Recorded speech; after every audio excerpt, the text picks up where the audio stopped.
ओम ह्रीं अरहं णमोजिनाणम। पूज्यवर आचार्यवर श्री उमा स्वामी देव विरचित तत्वार्थ सूत्र अध्याय 6 सूत्र नंबर 12 सातावेदिनी के आश्रव का कारण। हाँ, ये तो सुनते ही साथ आनंद आना चाहिए। क्यों? हम हमेशा सुख चाहते हैं, बस सुख बना रहे, गलती से भी दुख ना आए। तो क्या करो? सूत्र नंबर 12 की माला फेरो। जो यहाँ लिखा है वो ही 24 घंटे करो तो सुख ही सुख आएगा। सुख ही सुख बोगे तो सुख ही सुख काटेगा। इसलिए बहुत अच्छी तरह मन को एकदम मजबूत बना के स्थिर बनाओ। ये ऑटो सजेशन है कि बार बार अपने को कहो, देखो सुख के बीज बोएंगे तो हम सुखी बनेंगे, हम दुख के बीज बोएंगे तो हम दुखी बनेंगे। तो दुख के बीज बोना बंद करो और सुख के बीज बोना प्रारंभ करो। आने वाला समय सुखमय ही है। शंका नहीं करना, डाउट नहीं है, वहां सुख ही है। बस अभी दुख आ सकता है। क्यों? क्योंकि हमारे अतीत का खजाना भी तो है, वो कहां जाएगा? वो थोड़ा हमने किसी और को दे दिया है, वो तो हमें भोगना ही है। इसलिए वो उदय में आ रहा है, उसे आने दो, उसे शांति से रखो, लेकिन घबराना, डरना और दुखी नहीं होना। तो सातावेदिनी के आश्रव के कारण का पहला मुख्य कारण है दुखी नहीं होना। इससे क्या होगा? असाता रुक जाएगी और साता बंधने लगेगी। रोना नहीं है, रुलाना नहीं है, शोक नहीं करना, ताप नहीं करना और किसी को मारने का भाव नहीं करना। ठीक है? अब करना क्या है उसको यहां बतलाते। भूत वृत्त्यानुकंपा दान सराग संयमादि योगः क्षान्ति शौच मिति सद्विद्यस्य। भूतवृत्त्यानुकंपा दान सराग संयमादि योगः क्षान्ति शौच मिति सद्विद्यस्य। भूत अनुकंपा, वृत्ति, दान, सराग संयम आदि, योगः क्षान्ति शौचम अर्थात शौच, इति इस प्रकार सद्विद्यस्य सातावेदिनी के आश्रव के कारण हैं। किताब में लिखा होगा भूत अनुकंपा और वृत्ति अनुकंपा। ठीक है? तो ऐसे भी शब्द लिखे हुए मिलते हैं, प्रायः कर टीकाओं में यही शब्द लिखा है। ठीक है? भूत अनुकंपा, वृत्ति अनुकंपा, दान, सराग संयम, योग, शांति, शौच, च शब्द से संयमा संयम, अकाम निर्जरा, बाल तप, अरहंत भक्ति और वैयावृत्ति आदि सातावेदिनी के आश्रव के कारण हैं। लेकिन पूज्य गुरुदेव आचार्य भगवान श्री विद्यासागर जी महाराज ऐसा कहते थे कि हम व्रतियों पर क्या अनुकंपा करें, बल्कि व्रति ही हम पर अनुकंपा कर रहे हैं। इसलिए उन्हें ये शब्द वृत्ति अनुकंपा जमता नहीं था, इसलिए वे बार बार कहते थे वृत्ति दान। ठीक है? तो इस प्रकार दोनों को अच्छी तरह समझना।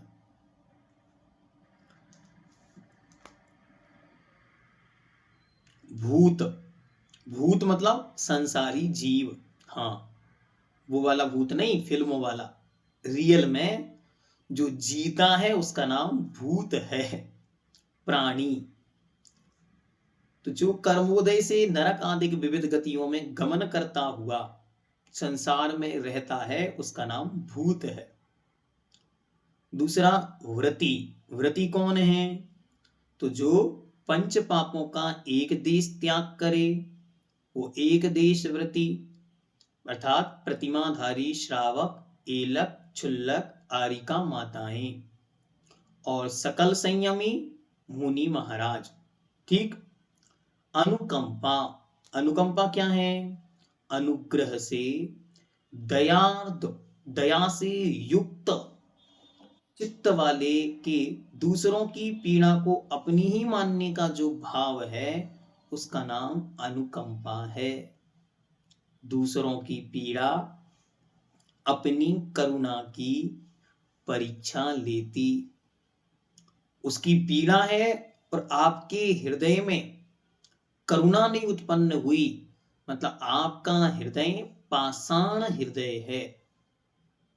मतलब उसकी करुणा, उसकी दया, उसके अंतरंग की पीड़ा, उसका दुख हमारी करुणा की परीक्षा ले रहा है कि आपके अंदर कितनी करुणा है। जो किसी का दुख है उस दुख को दूर करना, इसका नाम भी अनुकंपा है। भूत अनुकंपा और वृत्ति अनुकंपा में अंतर क्या है? तो दोनों में सामान्य सा एक भेद है। क्या है? तो भूत अनुकंपा तो संपूर्ण संसार के जीवों पर करुणा करना, और वृत्ति अनुकंपा वृत्तियों पर होने वाली करुणा। यद्यपि भूत अनुकंपा में वृत्ति अनुकंपा का भी ग्रहण हो जाता है, तथापि वृत्ति विषयक अनुकंपा की प्रधानता दिखलाने को वृत्ति पद अलग से ग्रहण किया। यद्यपि प्राणी मात्र के प्रति अनुकंपा से शाता वेदिनी कर्म का आश्रय होता है, जैसे जैसे व्रत चारित्रों की विशुद्धि बढ़ती है, वैसे वैसे असंख्यात गुणी कर्म की निर्जरा अधिक हो जाती है। इसलिए उन वृत्तियों के प्रति अनुकंपा से विशिष्ट अनुभाग वाला शाता वेदिनी का आश्रय होता है। सामान्य जीव पर करो तो सामान्य लाभ है, विशेष पर करोगे तो विशेष लाभ है। अब अनुकंपा अलग अलग कैटेगरी से समझ में आती है, उनकी हमारे जीवन पर महानतम अनुकंपा होती है।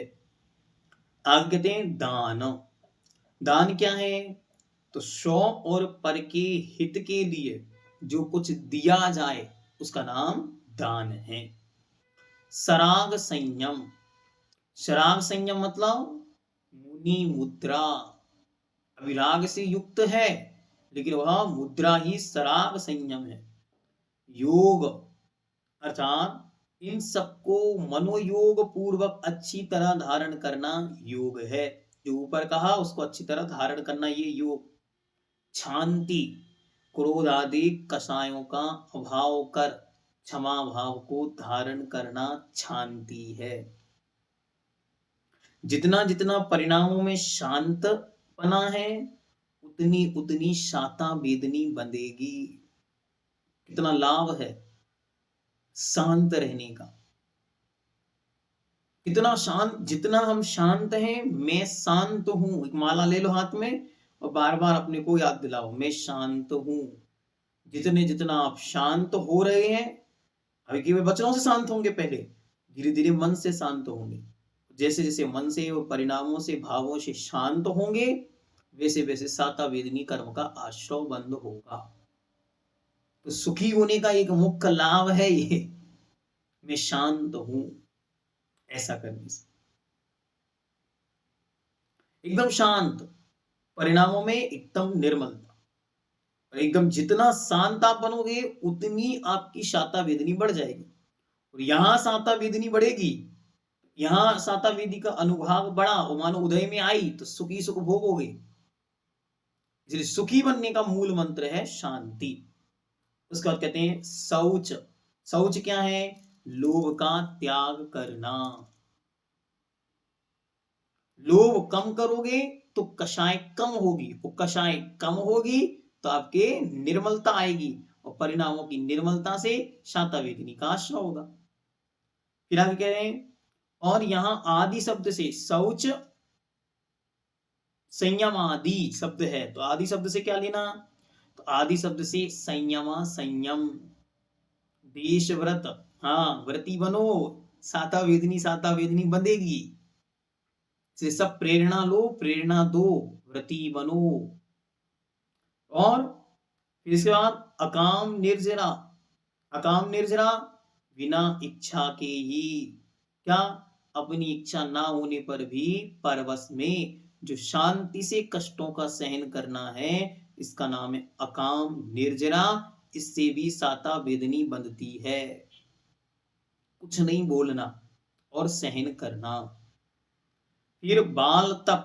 बाल तप मतलब मिथ्या दर्शन से युक्त तपस्या करना। कुछ नहीं जानते थे वो बचपन में उपवास किए, ये क्या है? ये बाल तप है। ये भी शाता वेदनी में कारण बनते हैं। कुछ नहीं पता है फिर भी करते, हाँ बराबर करते, करने में कोई कमी नहीं।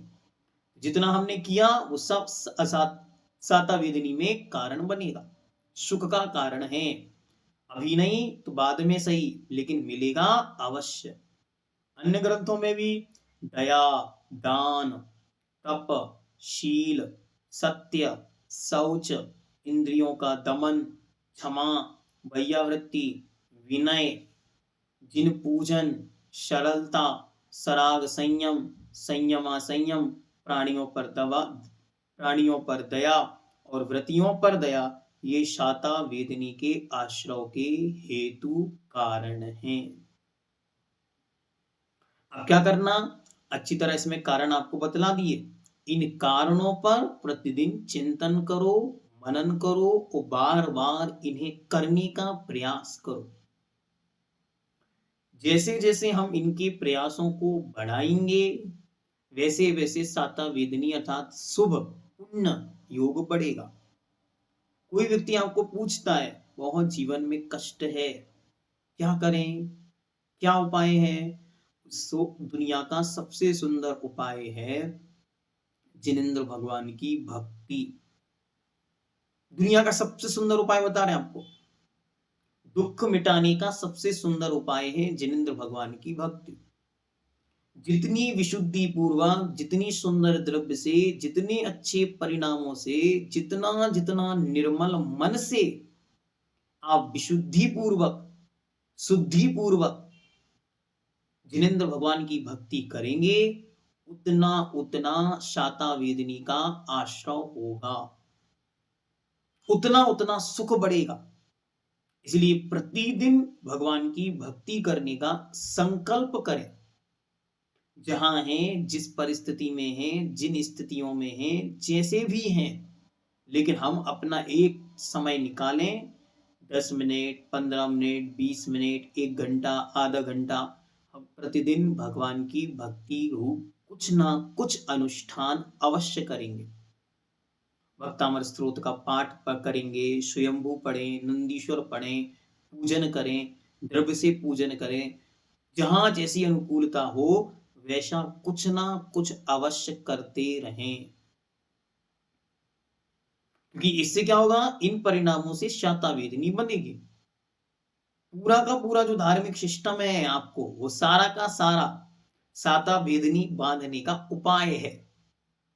अच्छी तरह ध्यान रखना, सुबह से लेकर शाम तक आप ध्यान करो, अब सामायिक करो, प्रतिक्रमण करो, आलोचना करो और अभिषेक करो, पूजन करो, शांति धारा करो, दान दो, सब क्या है? सब साता वेदनी बांधने का कारण है। इसलिए जितना जितना अच्छे काम कर रहे हैं, उस सब का सब साता वेदनी अर्थात सुख का खाता भर रहा है। किसी और के लिए नहीं कर रहे हैं, इसलिए उत्साह आएगा। अभी हम किसके लिए कर रहे हैं? दूसरों के लिए। भगवान अभिषेक किसके लिए है? भगवान के लिए। मंदिर में इतनी सारी प्रतिमाएं हैं, उनका अभिषेक कौन करेगा? इसलिए अभी हम उनके लिए कर रहे हैं। अब इसको समझ लेंगे, नहीं, इनसे हमारे परिणामों में निर्मलता आती है, और शौचम परिणामों की निर्मलता हमारे लिए साता वेदनी के आश्रय का कारण है। अभी हम किसी के वचनों को सुन लेते हैं तो लगता है बड़ी हीनता का भाव आता है, उसने ऐसा बोल दिया हम कुछ बोल नहीं पाए। अब क्या लगेगा? शांति। शांत परिणामों से साता वेदनी का आश्रय होता है। हम कुछ बोल देते तो कसाय और भड़क जाती। हमारी शांत परिणामों ने हमारे साता वेदनी बांधने का उपाय दे दिया। ऐसे हर कार्य को करो, बहुत अच्छी तरह करते जाओ और करते समय विचार करो, साता वेदनी के आश्रय का कारण है। बस इतना अवश्य अवश्य है कि अभी हमको दिखाई नहीं दे रहा है। क्या नहीं दिखाई दे रहा है? सुख दिखाई नहीं दे रहा है। तो क्या प्रश्न आता, भैया जी इतना धर्म कर रहे, दुख ही दुख है, अब क्या होगा? और उल्टा और दिख रहा है, क्या दिख रहा है, जितनी जितनी धर्मात्मा हैं वे सब दुखी हैं, पीड़ित हैं बेचारे, बहुत पीड़ित हैं, कष्ट ही कष्ट है उनकी जिंदगी में। ऐसा क्यों है? साता वेदिनी बांध रहे हैं तो उदय में क्यों नहीं आ रही? अच्छी तरह पहले समझो, लॉजिक समझो, बिल्कुल एकदम परफेक्ट लॉजिक आपको दे रहे, जो हमने आपको एक दिन और पहले भी कक्षा में कहा था, फिर से कह रहे हैं। हम लोग अतीत के महानतम पापी जीव हैं, महानतम पाप भर के लाए अपने खजाने में। और इस जीवन में हम क्या कर रहे हैं? इस जीवन में तो हम मानो अपने जेल खाने में रह के सजा काट रहे हैं। जिनेंद्र भगवान का शासन तो जेल है। कौन सी जेल? जो हमें पुनः अपराध करने से बचा रहा है। भाई इस जेल और इस बाउंड्री के अंदर आप रहेंगे तो अब आप पाप नहीं करेंगे, अब पुनः साता वेदनी नहीं बंधेगी, अब पुनः आप किसी की हत्या नहीं करोगे, आप अब पुनः पाप और व्यसन नहीं करोगे। इसलिए जिनेंद्र भगवान का शासन एक बंधन है, जिस बंधन के अंदर जन्मों जन्मों के पापी अपने पापों को काटते हैं। हम सब अभी वर्तमान में अतीत के पापों को काट रहे हैं। वे अतीत के पाप उदय में आए बिना कैसे कटेंगे? तो दो प्रकार से कट रहे हैं। पहले तो वे उदय में आकर कट रहे हैं, दूसरे हमारे शुभ परिणामों से भी संक्रमित हो रहे हैं, साता रूप। इसलिए दुख क्यों दिखाई दे रहे हैं? क्योंकि पूर्व का जितना पाप था वो इस जीवन में कट जाए और इनका आने वाला समय सुखी सुखमय हो जाए। भैया जी भविष्य की बातें क्यों करते हो? आज की बात करो ना। आज सुखी, तो आज आप सुखी के कारण करो ना, सुख का बीज तो वो। दुख जो आ रहा है उस दुख को महसूस मत करो, बस इतना ही तो काम है। उस दुख के प्रति अपनी अनुभूतियों को लेके नहीं जाना है, बस अपने मन से ये कहो मुझे इन निमित्तों में दुखी नहीं होना।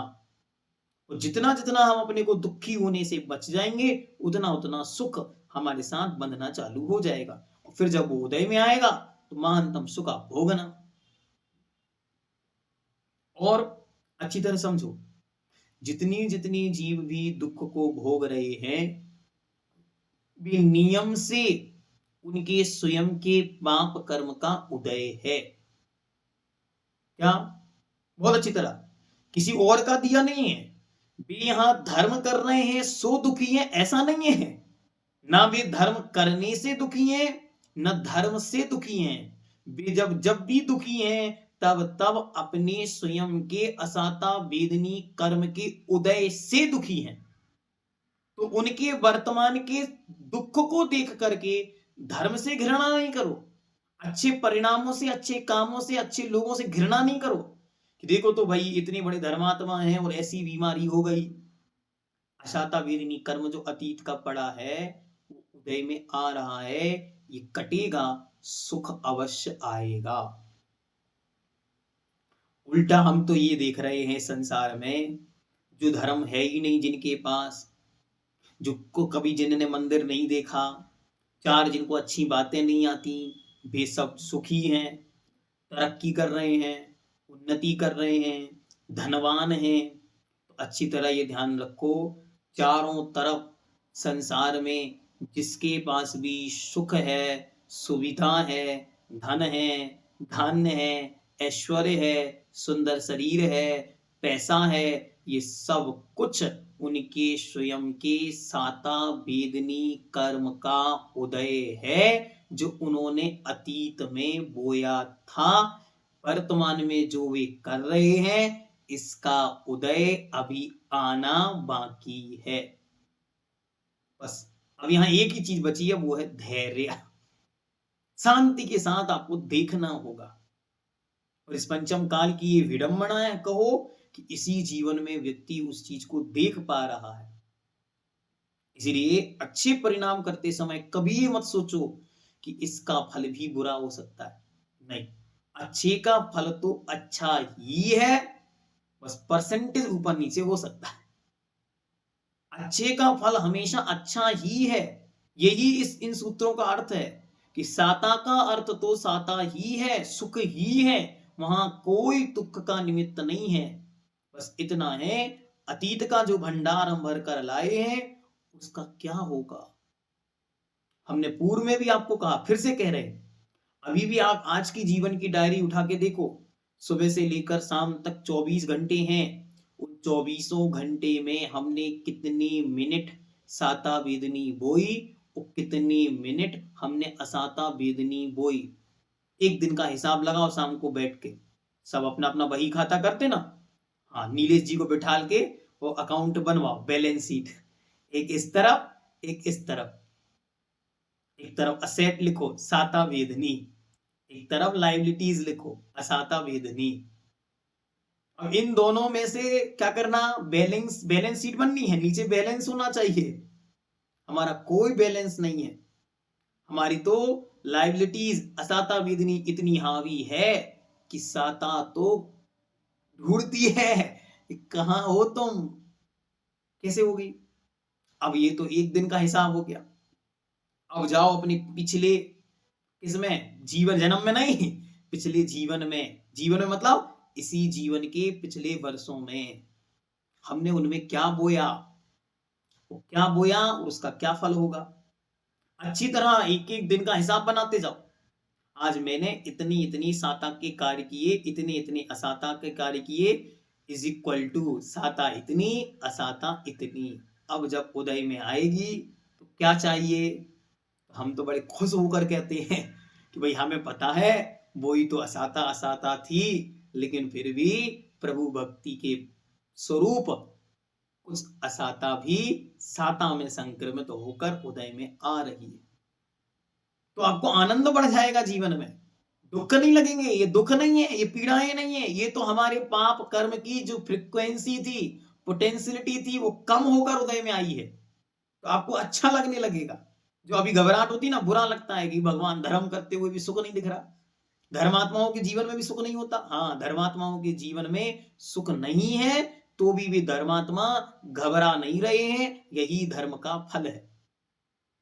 भगवान से कभी भी ये नहीं कहो कि भगवान हमारे दुख चले जाएं, बल्कि ये कहो दुख आए हमारे मन से, हमारे वचन से, हमारे जीवन से धर्म ना छूट जाए, बस ऐसा दुख बना रहे तो कोई दिक्कत नहीं।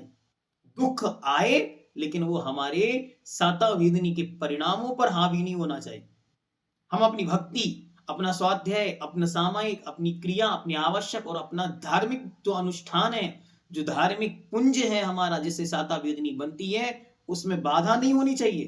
क्योंकि उसमें बाधा हो गई तो दुख काटने का कोई उपाय नहीं बचेगा। इसलिए हमें उस पर बाधा नहीं आनी चाहिए, बाकी जो आना है वो आता रहे। तो कभी भी धार्मिक व्यक्ति के ऊपर संकट नहीं आता। संकट किस पे आ रहा है, उस जीव ने जो असाता बोई थी, वो असाता का उदय आ रहा है। इसलिए वो अपने को संकट ग्रस्त नहीं मानता, घबराता नहीं, डरता नहीं कि क्या हो गया, कैसे होगा, कौन निर्वाह करेगा, कहां जाऊंगा, कैसे जीऊंगा, कुछ नहीं। इस जीवन को शांत परिणामों के साथ निर्वाह करो। अतीत का उदय में आएगा तो उसे काटो। शांति के साथ इस जीवन का निर्वाह करने से हमारा असाता वेदनी कटेगा, साता वेदनी बढ़ेगा। और वर्तमान में जो हम साता वेदनी के बीज बो रहे हैं सूत्र नंबर 12 के अनुसार, तो फिर जब वो फलेंगे तो पुनः सुख होगा। इसलिए बहुत अच्छी तरह मूल मंत्र के रूप में इसको लिख के रखो। पुण्य का फल, शुभ परिणामों का फल नियम से साता सुख और पुण्य रूप ही है, और असाता का फल नियम से अशुभ परिणामों का फल नियम से असाता दुख रूप ही है। अब बस अंतर इतना है, हमने जो बोया है वो हमें काटना है। दूसरों पर ब्लेम करने से, आरोप लगाने से हमारा कुछ भी भला नहीं होने वाला। इसलिए किसी को भी अपने दुख का पहले कारण मत बनाओ। अपने दुख का कारण मैं खुद हूं, ये पहला संकल्प होना चाहिए। अपने सुख का कारण मैं हूं। हम सुखी किससे हैं, दूसरों के स्टेटस से। दुखी भी वहां से, सुखी भी वहां से बन रहा है। हम सुखी किससे हैं, दूसरों के सुख से। सुख कौन है, दुखी हो रहे हैं। इन दुख और सुख का कुछ भी नहीं, दुख और सुख तो अंतरंग की फीलिंग है। इसलिए उस फीलिंग को समझने का प्रयास करो तो आपको बहुत अच्छी तरह समझ में आएगा। तत्वार्थ सूत्र पढ़ना नहीं, तत्वार्थ सूत्र जीना है, पढ़ना नहीं है। ये रोज का पाठ नहीं है, रोज आप पढ़ के वो चले जाओ। ये रोज रोज एक एक क्षण जीना है। जैसे ही आप कुछ करो तुरंत क्लिक करे, ये साता है कि असाता है। अगर साता है तुरंत खजाना भरो, असाता है बचने का पुरुषार्थ करो। अब क्या करो, रोज लिस्ट बनाओ। क्या लिस्ट बनाओ? साता, कौन कौन से काम हैं जो हम रोज कर सकते हैं, जो जो हम कर सकते हैं उन्हें बढ़ाओ, जो कर रहे हैं उनमें प्लस पॉइंट बनाओ। जैसे अभी तक हम भक्तामर स्तोत्र पढ़ते थे, अब क्या करो, घर में किसी एक व्यक्ति को और साथ में बैठ के पढ़वाओ। तो यहाँ आप कृत कर रहे थे, वहां कारित, उसका भी फल आपको मिलेगा। 6% आपका और बढ़ गया। अभी क्या करो, 1 घंटा स्वाध्याय करते थे, बढ़िया से स्वाध्याय होता था। अब साथ में किसी व्यक्ति को कहो तुम भी हमारे साथ 15 मिनट स्वाध्याय किया करो। 15 मिनट स्वाध्याय उसका बढ़वाया, आपका 6+% उसके में से 6% फिर आपके खाते में आ गया। आपका साता वेदनी बढ़ रहा है। और क्या कर सकते हैं, दूसरा व्यक्ति कोई अच्छा काम करे उसकी आप अनुमोदना करो, आपका साता वेदनी बढ़ रहा है। और क्या कर सकते, जब आप मंदिर जाएं संपूर्ण परिग्रहों का त्याग करो, संपूर्ण कषायों का त्याग करो और संपूर्ण भोजन पानी का त्याग करो। उतनी देर तक के लिए इन सब चीजों का त्याग कर दिया, क्या होगा, असाता वेदनी डलेगा, साता वेदनी बढ़ेगा। स्वाध्याय कर रहे हैं, 1 घंटे का स्वाध्याय है, 1 घंटे एक स्थान पे बैठना है। जितनी देर में इस स्थान पे स्वाध्याय कर रहा हूं तब तक 4 प्रकार के आहार जल का त्याग, 5 पापों का त्याग, 4 कषायों का त्याग, शांति से बैठो।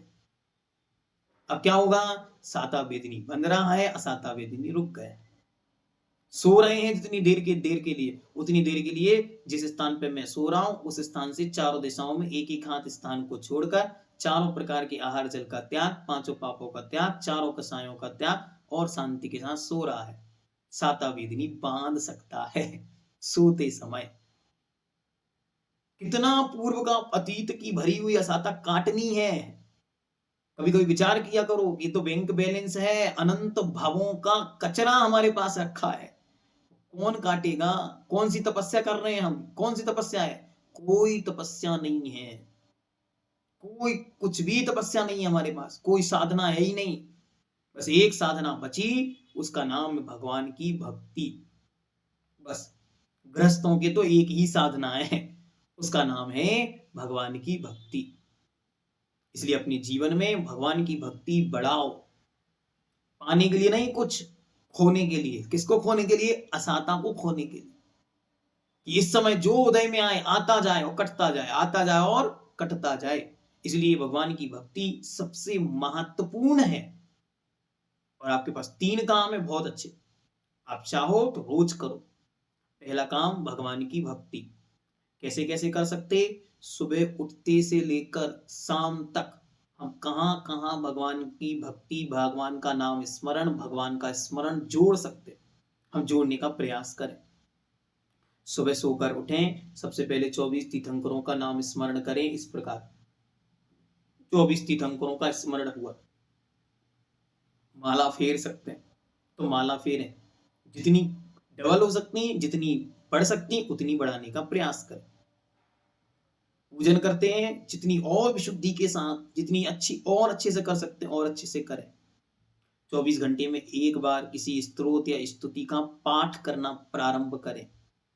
करते हैं तो उसका अर्थ सीखना प्रारंभ करें, करते हैं तो उसके साथ विजुअलाइजेशन जोड़ने का प्रयास करें। जब आप बोलें भक्तामर प्रणतमवोली मणि प्रभाण, तो आपकी आंखों के सामने बड़े बड़े विशालकाय देव दिखाई दें, सफेद कलर के वस्त्रों में वे चमचमाती हुई जिनकी विभूतियां हैं, वे नतमस्तक होकर भगवान आदिनाथ के चरणों में खड़े हैं। भगवान आदिनाथ के विशालकाय चरण आपको दिखें तो आपकी भक्ति बढ़ती चली जाएगी। इसे विजुअलाइजेशन, जब कभी भक्तामर का सेशन होगा तब आपको दिखाएंगे एक एक काव्य से हमको क्या फील करना है और क्या हमको ग्रहण करना है। जब कभी होगा तब आपको बताएंगे और उसका लिंक डिस्क्रिप्शन में उपलब्ध भी करा देंगे। तो आपको क्या करना, जो कर रहे हैं उसको डबल करते जाओ।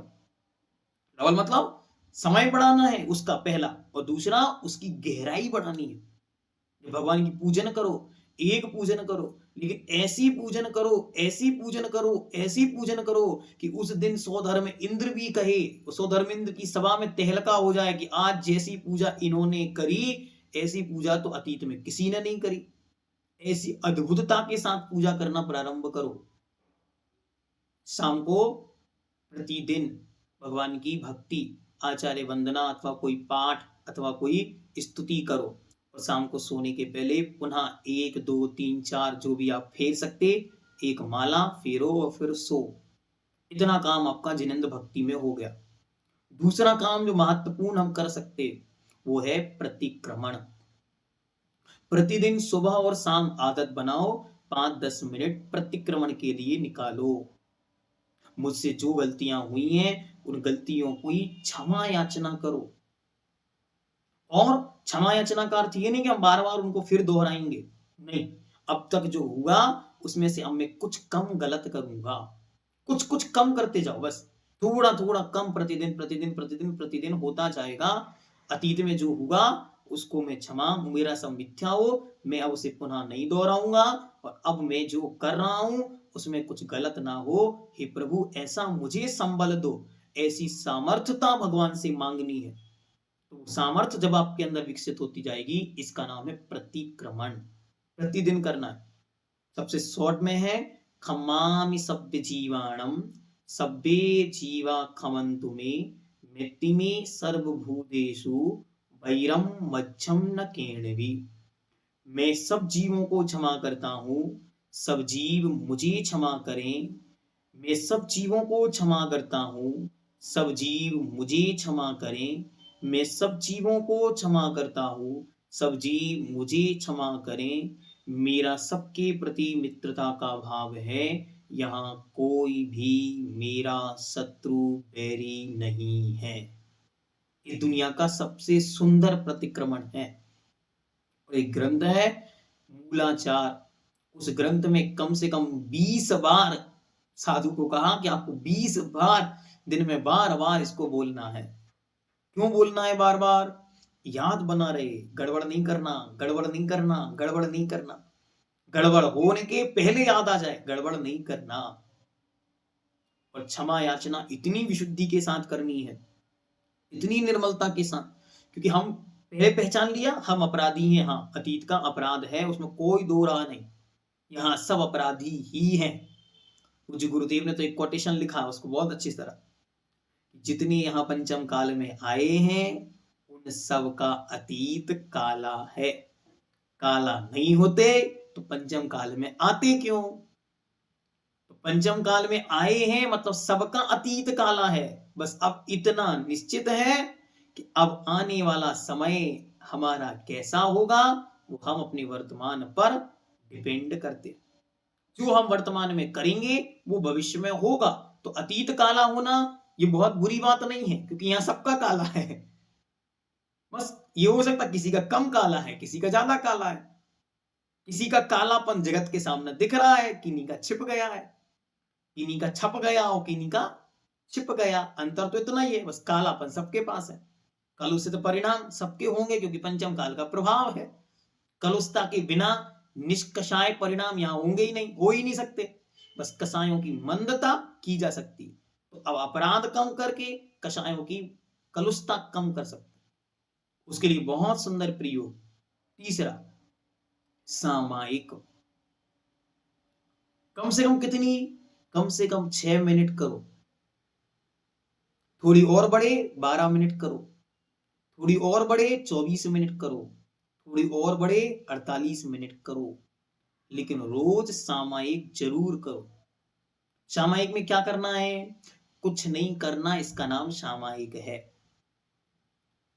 6 मिनट के लिए सामान्य से शांति से बैठना है, बस इतनी देर कुछ नहीं करना है, न मन से, न वचन से, न काय से।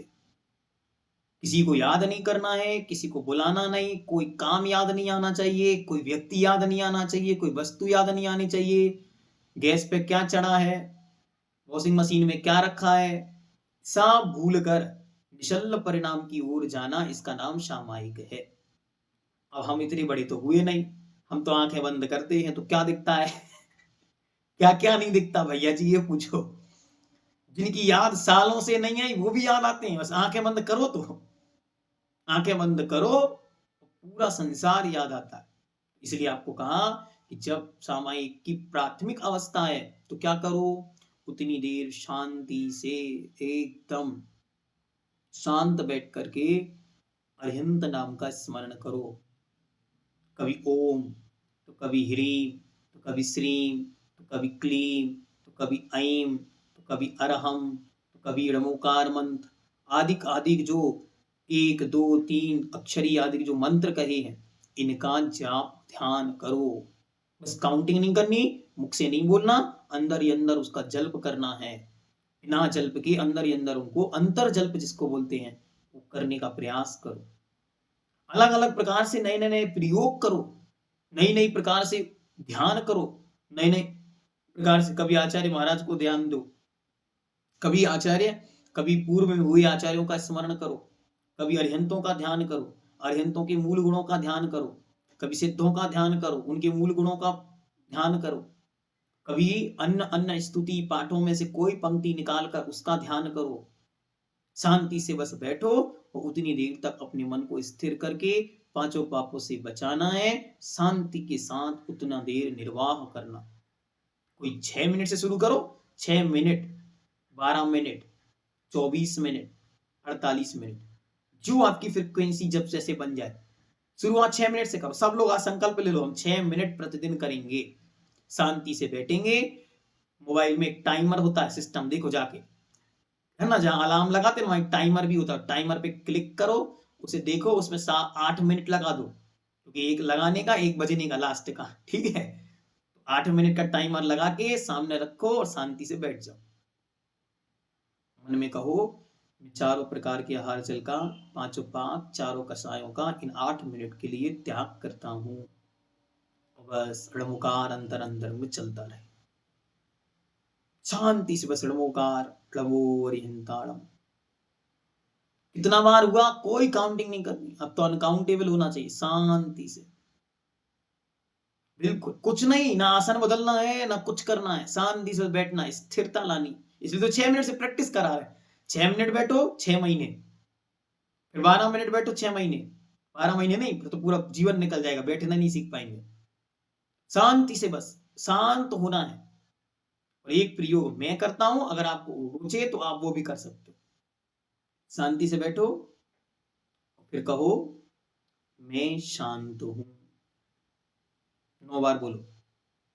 एक दिन शांति से बैठकर 9 बार मैं शांत हूं, मात्र बोलना नहीं है, फील करना है, मैं शांत हूं। जो विकल्प मन में उत्पन्न हो उस विकल्प से कहो मैं शांत हूं। कोई टेंशन सामने आए मैं शांत हूं, कोई व्यक्ति सामने आए मैं शांत हूं। सब आएंगे क्योंकि ध्यान है, मनुष्य है, जाएंगे कहां, इसमें शांत हूं बस। फिर किसी दिन बोलो मैं विनम्र हूं, किसी दिन बोलो मैं पवित्र हूं, किसी दिन बोलो मैं आत्मा हूं, किसी दिन बोलो मैं भगवान आत्मा हूं। एक एक दिन एक एक दिन एक एक दिन 5 5 मिनट 6 6 मिनट करके देखो, आनंद आएगा। और जब ये आनंद आपके अंतरंग में स्थिर हो जाएगा तो आपको ऐसा लगेगा जैसे मैं साक्षात भगवान बनने की राह पर बढ़ गया। क्यों? क्योंकि शांत बैठना ही तो भगवान बनना है, उनकी तरह बैठना ही तो भगवान बनना है, और करते रहना ही संसार है, और शांत बैठना ही भगवान बनना है। ठीक है, तो आज से सब संकल्प कर लो कि 6 मिनट प्रतिदिन हम लोग करेंगे। 6 से शुरू करो, फिर 12, वृद्धि के ऊपर आपकी जब अच्छा 6 मिनट स्थिरता आ जाए फिर 12 मिनट करना शुरू करो। जब 12 मिनट स्थिरता आ जाए फिर 24 मिनट करो, बढ़ाओ उसको। जितनी जितनी आपकी सामायिकें बढ़ेंगी, सुनो, 2 ही चीजें गिनी जाती हैं, साधु कैस कौन महान है, जिनकी सामायिकें और जिनकी प्रतिक्रमण जितनी हो गए हैं वो उतने महान साधु हैं साधना की दृष्टि से। आपकी तरह नहीं कि जो जितने ज्यादा यूट्यूब पर हैं वे उतने महान साधु हैं। जिनकी अगवानी जितनी भव्य हुई है वे उतने महान साधु है, नहीं, जिनकी जितनी ज्यादा प्रतिक्रमण और जितनी ज्यादा सामायिकें हो गई हैं वे उतने महान साधु है। और ऐसे ही श्रावक के साथ जो जितनी ज्यादा विशुद्धि के साथ अपने धर्माचरण को करेगा वो उतना महान श्रावक है। ठीक है, तो रोज आप छोटे से 6 मिनट से शुरू करो। ठीक है, चलो आज से आपके साथ हम भी शुरू करते 6 मिनट का। ठीक है, तो 6 मिनट के हम आपको क्लिप बना के रोज दे रहे हैं। रोज अपन लोग 6 मिनट करा करेंगे क्लास के बाद। तो रोज 6 मिनट करते करते आपको स्थिरता आएगी। जब स्थिरता आएगी तो परमानंद आएगा। ठीक है, अब परमानंद लूटने के लिए तो एक समय चाहिए, कम से कम 6 महीने। जब वो हो जाएंगे बहुत शांति का अनुभव होगा। ठीक है, पर्याप्त।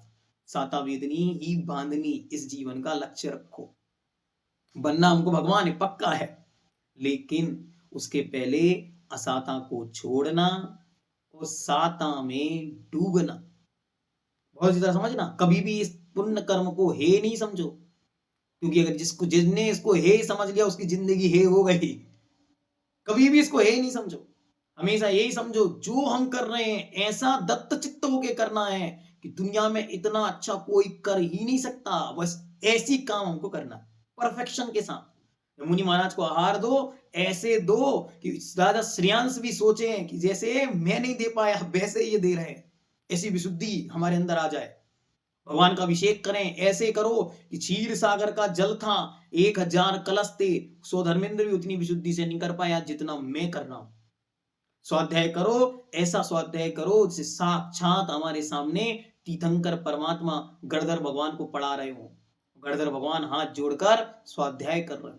ऐसी विशुद्धि से पढ़ो कि साक्षात तीर्थंकर भगवान के मुख से झर रहा है। एक दिन हमने पूछा, प्रश्न पूछा, हमने पूछा पूज्य गुरुदेव को कि महाराज गणधर भगवान क्या पढ़ते होंगे? गणधर भगवान की जरूरत क्या है सम्मोचन में? भगवान को तो गणधर भगवान की जरूरत समझ में आ रही है, लेकिन गणधर भगवान को भगवान की क्या जरूरत है? उनके पास तो द्वादशांग का ज्ञान पहले से है। उनकी तो दीक्षा लेते ही द्वादशांग प्रकट हो गया, तो उनको कौन सी जरूरत पड़ रही है भगवान की, भगवान के प्रवचन सुनने की? उन्होंने क्या उत्तर दिया? वो उत्तर सुन के हमारे तो आनंद प्रसन्न हो गया, आत्मा प्रसन्न है। वो कहते हैं कि सुनो, जब तक भगवान का सम्मोचन लगता है एक क्षण के लिए भी वे वहां से उठते नहीं। ना उनको भूख लगती है, ना प्यास, ना मल, ना मूत्र, ना नींद, ना कुछ। बस हाथ जोड़ के ऐसे भगवान की तरफ देखते रहते। क्या करते हैं? वे करते हैं कि हे भगवान, जो कुछ मैंने जाना है ये सब तो छायोपसमिक ज्ञान है। आप जो बोल रहे हैं बस यही तो छायकपना है। तो हम तो अपने अपने क्षयोपशम ज्ञान को आपके छायक ज्ञान से मैच करते हैं और कुछ नहीं करते। मैं जो बोल रहा हूं वो क्या है? इंद्रियों के द्वारा जाना गया ज्ञान है और भगवान ने उसका अनुभव किया है, वो छायक ज्ञान है। इसलिए उन्होंने कहा छायक ज्ञान, मेरा ज्ञान कहीं असत्य तो नहीं है, क्योंकि उसके पास छायकपना नहीं है, उसमें क्षयोपसमपना है। ऐसा जान के भी स्वाध्याय कर। किताब में तो वही लिखा है, भैया जी आप कितना पढ़ाओगे? बस पढ़ते समय अनुभूति में आ जाए कि हे भगवान की वाणी है। उनके छायक ज्ञान में यही झलका था, यही उन्होंने अपने मुख से कहा था। हम तो क्या कर रहे हैं? हम तो अपने क्षयोपशम ज्ञान से उसको पढ़ रहे हैं, समझने का प्रयास कर रहे हैं। ठीक, साता वेदनी ही बांधनी है। पुण्य का खजाना बढ़ाओ। सैकड़ों पुराणों को पढ़ने के बाद हमने एक पंक्ति सीखी, वो आपको बताते। वो पंक्ति ये, इस जीवन में पाप से बचना, पुण्य में लगना, क्योंकि जिसके पुण्य है उसको सारे संसार में सब कोई साथी है, सब सगाई हैं, सब बंधु हैं, घर घर अपने हैं, सारा वैभव उनका है जिनका पुण्य है। जिनके पाप कर्म का उदय है वे अपने घर में रो रहे हैं, अपनी संतानें कोस रही हैं, अपने घर में अपने कमाए द्रव्य का भोजन भी उन्हें नसीब नहीं होता। इसलिए सारे 1000 पुराणों का ये सार है क्या?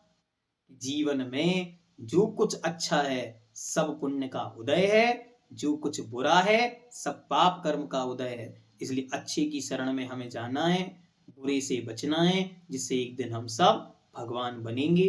जैनम जयतु शासनम।